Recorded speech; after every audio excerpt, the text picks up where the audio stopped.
Main man, made man here. Y'all know how I get down. We talking boxing, man.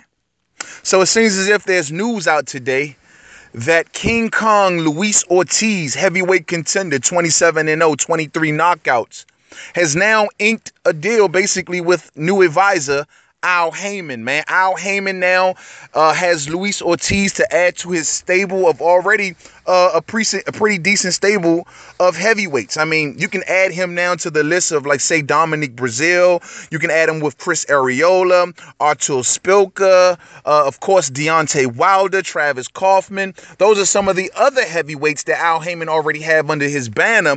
And adding Luis Ortiz to that mix, man, Al Haymon is doing his mother freaking thing, man, and no doubt about it, man. Well, in this particular guy, Luis Ortiz, man, it seems as if he has a whole new attitude, man, when it comes to boxing, man. He is nothing like he used to be. He was accused of being a PED cheat in the past. Now he's registered with the WBC's clean boxing program, so he's definitely a clean fighter.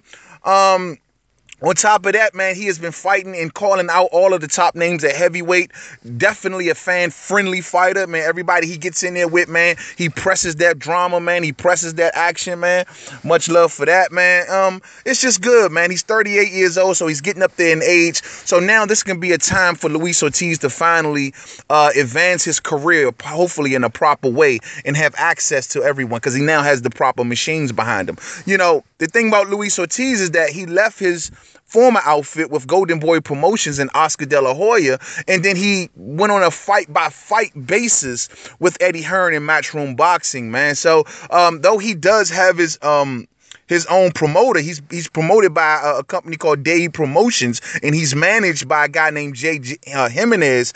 Though he has those two in his corner, on the flip side, I'm guessing for the big fights, he also has Al Haymon as an advisor, and also Eddie Hearn on a fight-by-fight basis. So if he wants to reach out and make fights with Deontay Wilder, very, very possible, especially given his position in the WBC, where he's ranked number 2.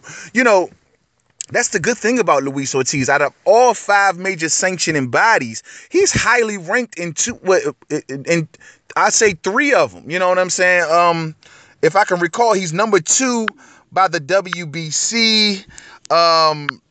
He's number 2 by the WBC. He's number 1 by the WBA, and he's number 6 by the IBF. The WBO, he's not ranked in well, that's pretty much it. I said the top 5 were the top 4 sanctioning bodies. That's pretty much it. He's not really ranked highly by the WBO, but it is what it is, man. But the fact still remains that he's highly ranked amongst most of the sanctioning bodies.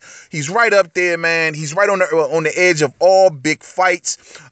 He will become the mandatory to the winner of Deontay Wilder and Bermane Stavern. He is already the mandatory by the WBA. He's just waiting to see what happens between Anthony Joshua and Vladimir Klitschko, given that title is up for grabs, and they're fighting for that vacant WBA title now. But whoever wins it, Luis Ortiz becomes the mandatory, and that's already on top of the fact that Kubrat Pulev is already the mandatory in the IBF to the winner of that fight. So I'm basically the winner of Joshua Klitschko is going to have no shortage of top-notch opposition, man, because now at this particular time he will have quite a few mandatories that are that are worth mentioning. Like I said, Luis Ortiz will be one, and Joseph Parker would be one in the WBO, and then you also got Kubrat Pulev in the IBF. So, you know, it's going to be like a take your pick, and that's one of the poisons you get when you got to hold all those titles, man. You'll get mandatories left and right, man. But like I said, though, like, this is real good for Luis Ortiz.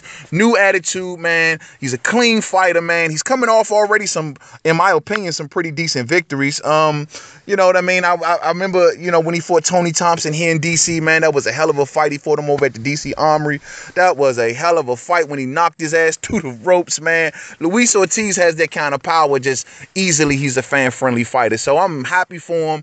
I'm happy to see him getting his house in order, man. Now he can press forward, put himself in position, hopefully with a clear head, and get into some of these big fights and see what he really brings to the heavyweight division. So I'm nothing but happy for him. To the next video, Main Man Made Man. Don't forget to subscribe. Twitter, Made Man 511. Facebook, Main Man Made Man Boxing Forum. Google Plus, Haymon made, man. You know, it's good to see Luis Ortiz finally with the machine, man. With the machine. This dude has called out everybody. He's gave us great fights, entertaining fights. He always presses the action. Big drama show every time Luis Ortiz is in the ring, man. So for him to come up like this, man, you can't do nothing but be happy for the dude. Real shit, man. He getting his shit together. To the next video. Peace out.